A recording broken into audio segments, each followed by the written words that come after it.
Let me let you. You see what I'm saying? Y'all see how he warmed up? Warmed up. Let's go further.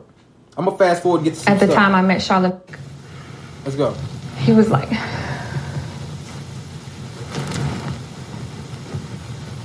This is where Charlamagne gave Malika and I the drinks. He himself made those drinks. He told me that I could trust him. I was like his sister. He would let nothing happen to me that night. He repeatedly asked me over and over and over if I wanted to drink. And even after telling him no several times, he still pressured me. I finally took a drink.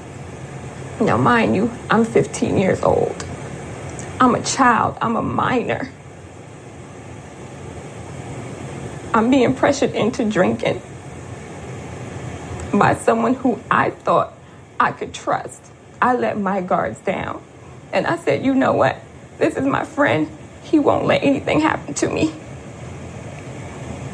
And he betrayed me. He allowed his friends or cousins or whoever those guys were to take advantage of me, and he himself took advantage of me as well. He brought me here and left me here. Stop the track. All right, so that's her talking about the drinks that he had made for her and the friend, right? How he's pressuring them to do the drinks. So we can go further and see what else we got here. You know, because I didn't know who he was, you know, on the radio. All right, so now this is her friend, y'all. I want y'all to keep up. This is the friend who was at the party too, the other underage girl who was there. This is her now as a grown-ass woman recollecting what she remembered from that night. I'm going to try to keep y'all on course, but y'all keep up. I'm going to be jumping around, but I'm going to be keeping the timeline here. Let's see what she says at this spot right here. My first time ever meeting him. I was introduced through Jessica. I knew nothing about him. I was basically going there. She asked me if I would like to go with her, so I said, yeah, I'll go with you, right. You know. So I didn't know him at all prior to this event occurring. I didn't know who he was. I sat my cup down and I just said, okay, I started feeling weird. And I said, okay, I'm going to go to the bathroom. This is what I told myself. And when I got up to go to the bathroom, I fell to the floor. I couldn't move my legs. I couldn't move my arms. It's like I had no control over my limbs.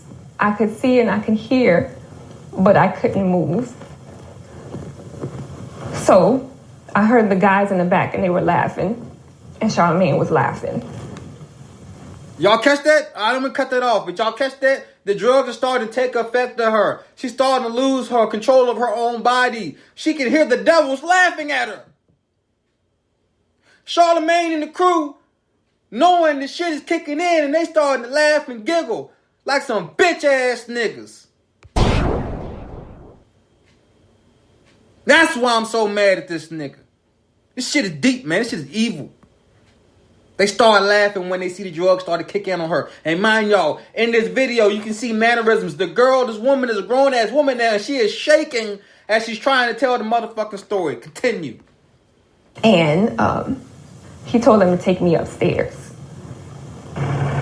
Taken upstairs by two guys, one named Larry and one named Boo, who took me into a bathroom and violated me.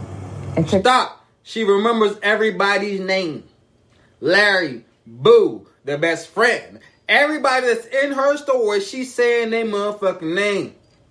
That's not how liars roll. They don't know shit. They don't remember. They making up shit. This is how someone who's telling the truth roll. Continue. Advantage of me. Charlamagne allowed these guys to take me upstairs. In fact, he told them to take me upstairs after giving me a drink with a drug in it. I got up off the couch and I couldn't even move. I collapsed to the floor, and all he could do was laugh. He didn't ask if I was okay. He didn't help me up. He laughed. So they took me upstairs, and then he took me into the bathroom. I did see two people escort her upstairs, but like I said, I myself was I was throwing up and so forth. I was out of it too, but I was still able to know what was, able to see and hear what was going on. But it was like everything for me was slow motion. But she was escorted up the stairs with two gentlemen. Okay. They took me upstairs and took me into the bathroom. And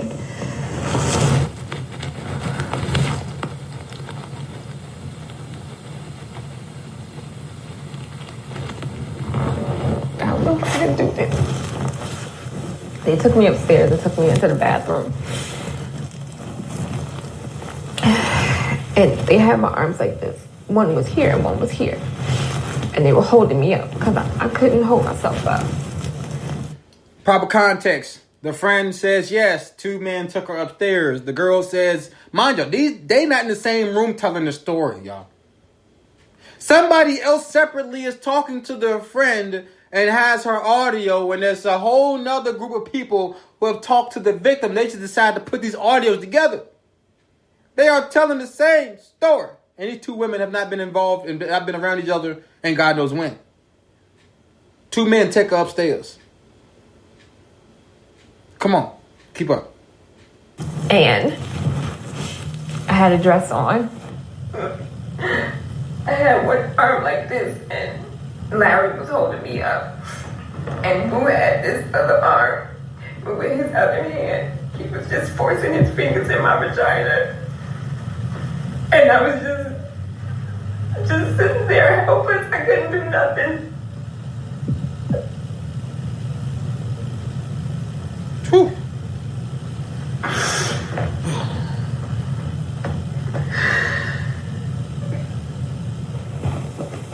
I cannot do this.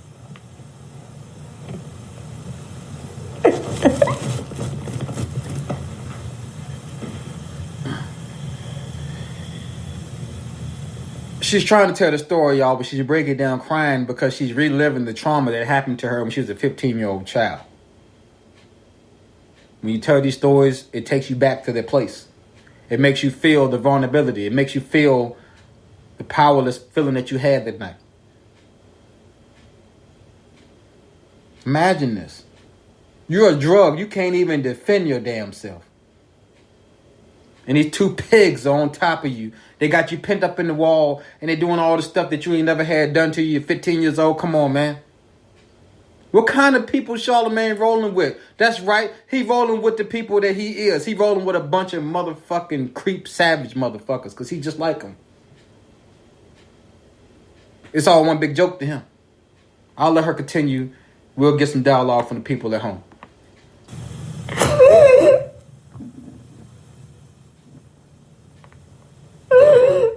Upstairs. Okay. When they were finished, they just left me in the bathroom and I fell to the floor. And I was just laying on the floor crying. I was just laying there. And then somebody came to the bathroom, picked me up, and put me in the bedroom.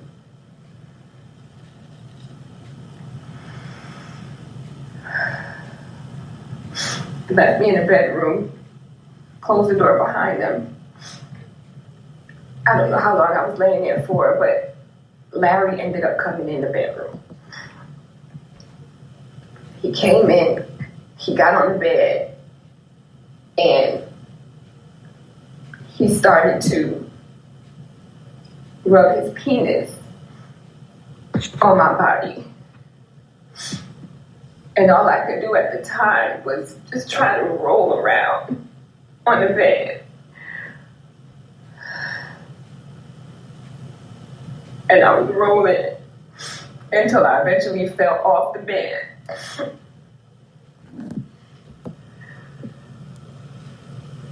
I don't know. I don't even know how I got back onto the bed. I don't even know.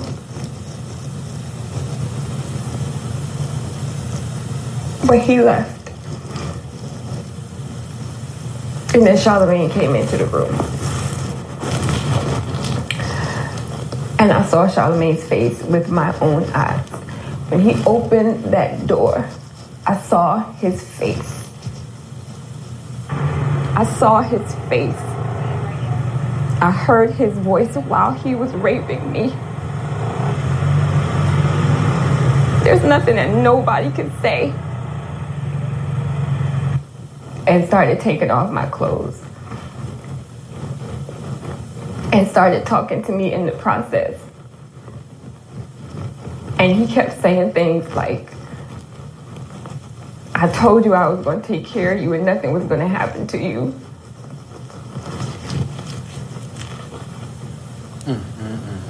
Stop the track, man. But because I was throwing up, I was... Stop the damn track, man. Godly.